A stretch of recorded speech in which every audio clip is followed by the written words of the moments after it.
Gypsum, the mineral, is in Jamaica.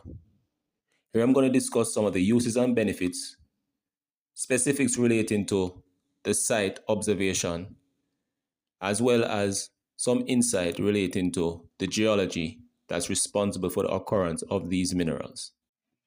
For those of us familiar with gypsum in Jamaica, we can associate gypsum with the roof. Many of us growing up in Jamaica, we would have seen gypsum in the roofs, that is. Likewise, those of us that are in the United States are accustomed to gypsum being used in drywall. However, there are other uses. As per gypsum.org, some of the other uses of gypsum include as a food additive, as a dietary supplement for calcium, as a primary ingredient for toothpaste, as a source of fertilizer.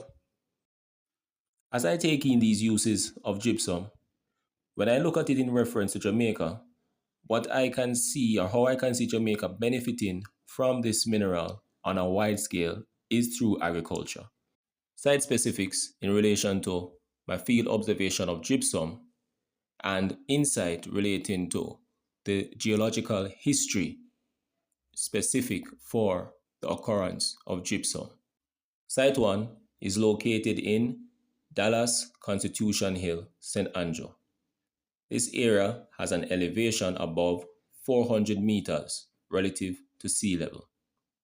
Site 2 is located in Portland, relatively close to Halliwell.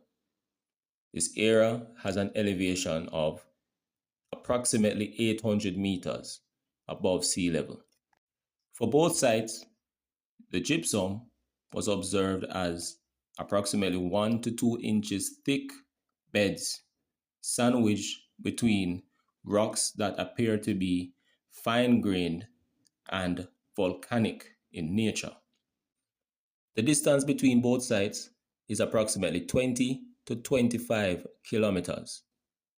Now, in terms of the geologic history indicators, what we know about gypsum is that gypsum is an evaporite mineral, meaning it occurs through evaporation. Now, be that through my observation, they occur as beds sandwiched between volcanic rocks or volcanic clasts.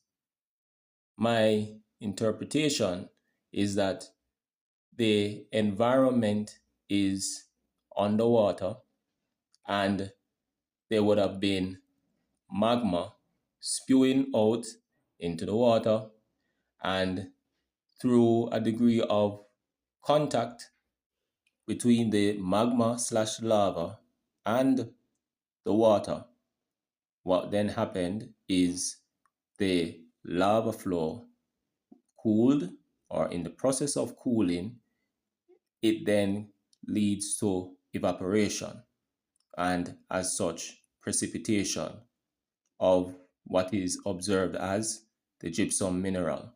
And this could have occurred through cracks or within joint spaces of the rock as it was cooling. Now, when I extend my reasoning to the map here in focus, what I can infer is that the entirety of the area relating to my observation sites would have had their geologic occurrence underwater or within the sea. In going back to my initial statements of agriculture being the area that most Jamaicans would be able to benefit from gypsum, the expansive area, as I would have explained in terms of my observation of gypsum, gives support of such, meaning that these areas where these Jamaicans are able to farm can actually benefit from the natural ingredients that are located within the earth.